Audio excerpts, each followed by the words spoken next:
Le livre du prophète Osée.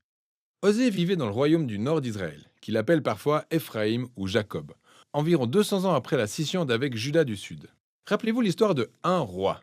Osée a été appelé à parler de la part de Dieu sous le règne d'un des pires rois d'Israël, Jéroboam II. La nation sombrait dans le chaos et en l'an 722, le grand méchant empire assyrien arriva et décima Israël. Encore une fois, lisez l'histoire dans deux rois. Osée avait vu tous ces événements venir. Et ce livre est un recueil de ses prédications et écrits, quasiment tous des poèmes, sur une période d'environ 25 ans. L'ensemble du recueil a été conçu de manière à avoir trois sections principales. Voyons plus en détail comment tout cela fonctionne.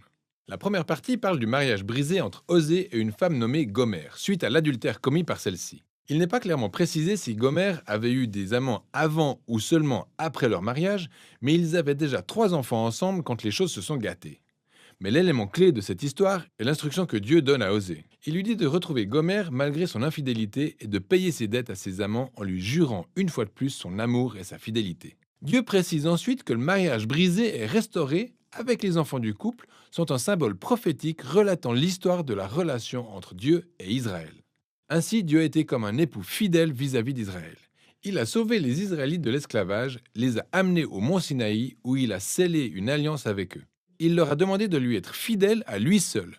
Mais ensuite les a conduits en terre promise et tout ce qu'ils ont trouvé à faire, c'était de prendre toutes les richesses qui leur avaient été données pour les consacrer à Baal, le dieu cananéen qu'ils se sont mis à adorer. Dieu a donc le droit légitime de mettre fin à l'alliance et de divorcer d'Israël. Et le fait est qu'il pense vraiment à le faire. Mais au lieu de cela, il décide de continuer de poursuivre Israël avec assiduité et renouveler son alliance avec elle. Il dit même pourquoi, c'est uniquement par son amour, sa compassion et sa fidélité.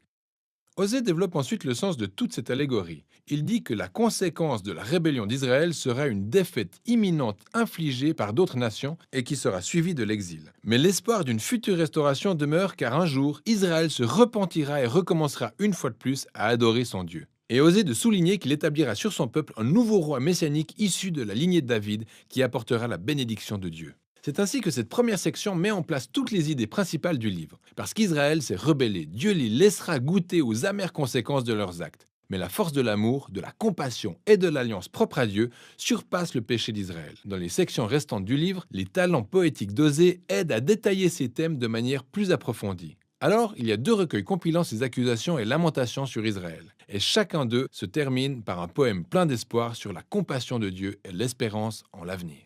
Des chapitres 4 à 10, Osée explore les causes et les effets des infidélités d'Israël. Il répète à plusieurs reprises qu'Israël manque de connaissance ou de compréhension en ce qui concerne Dieu. Le mot connaître, ou yada en hébreu, dépasse le simple cadre de l'activité intellectuelle. Il décrit une connaissance personnelle et relationnelle. C'est la différence entre le simple fait de savoir des choses sur une personne et celui de connaître réellement cette personne. Et Dieu veut qu'Israël le connaisse de cette manière, à travers une véritable relation. Il veut qu'ils expérimentent son amour pour eux à un point tel que ça devienne le type de connaissance capable de transformer leur cœur et leur vie et les amènera à l'aimer en retour. C'est donc la raison pour laquelle Osée passe son temps à dénoncer l'hypocrisie d'Israël dans leur manière d'adorer Dieu.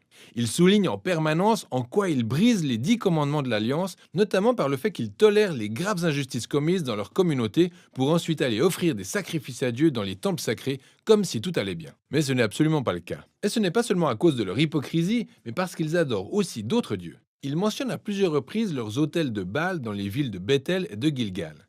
Et en plus d'avoir fait allégeance à d'autres dieux, Osée accuse constamment Israël de se fier à leur alliance politique avec l'Égypte et l'Assyrie.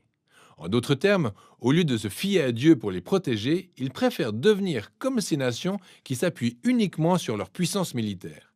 Dieu prévient donc que tout va leur retomber sur la tête, car dans peu de temps, l'Assyrie se retournera contre eux pour venir ravager leurs terres.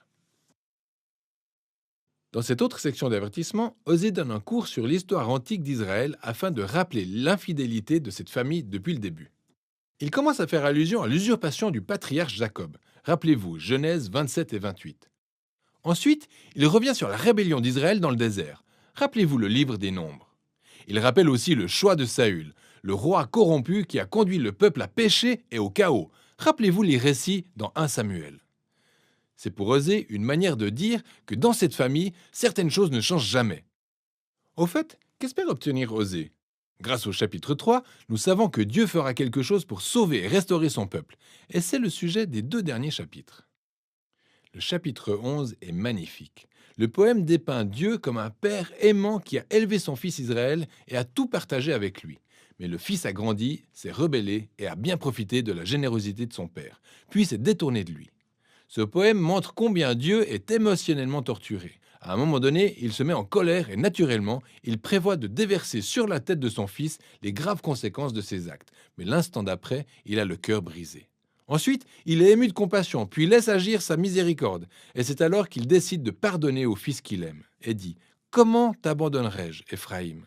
Mon cœur s'agite au-dedans de moi. Toutes mes compassions sont émues. » Ainsi même, si Dieu a permis qu'Israël soit conquis par l'Assyrie et affronte les conséquences de son infidélité, il n'avait pas encore dit son dernier mot. Il y a encore de l'espoir, et c'est tout le sujet du dernier chapitre. Osée appelle Israël à se repentir et à revenir vers Dieu, même s'il sait que cela ne va pas durer, pour la simple raison que c'est le même cycle habituel qui continue de se perpétuer. Mais Dieu dit que le jour arrivera où il guérira leur infidélité et les aimera de bon cœur. Dieu poursuit en décrivant ce nouveau peuple d'Israël guéri qu'il assimile à un arbre luxuriant aux racines profondes et aux larges branches, partageant son ombre et ses fruits avec toutes les nations. Ce qui est une métaphore de la promesse de Dieu à Abraham, illustrant comment Israël deviendrait une source de bénédiction pour les nations. Et pour arriver à ce stade, il faudra, selon Dieu, un acte de la grâce et de la puissance réparatrice de Dieu pour compenser les profondes faiblesses et les tendances égoïstes du cœur humain, de manière à permettre au peuple de Dieu de recevoir son amour pour réussir à l'aimer en retour. Telle est la promesse que Dieu s'engage à honorer. Alors qu'on arrive au terme de ce poème, on découvre les tout derniers mots du livre, qui sont semblables à une note figurant en annexe. Il s'agit probablement des notes de l'auteur ayant compilé la poésie d'Osée, qui souhaite finalement s'adresser directement à vous, le lecteur, pour un instant. Et il le fait en ces termes. Qui est sage ? Qu'il comprenne ces choses. Qui est intelligent ? Qu'il les connaisse. En parlant bien sûr des poèmes d'Osée. Car les voies de l'Éternel sont droites. Les justes y marcheront, mais les rebelles y tomberont. L'auteur veut que vous sachiez que la poésie d'Osée adressée au nord d'Israël, quoique très ancienne, ne reste pas exclusive au passé. Car elle révèle des vérités profondes autant sur le caractère et les desseins de Dieu que sur la nature humaine. Et même si Dieu doit exécuter sa justice sur le mal humain, son but ultime, ce qu'il a à cœur, c'est de guérir et sauver son peuple. Et voilà ce dont il est question dans le livre d'Osée.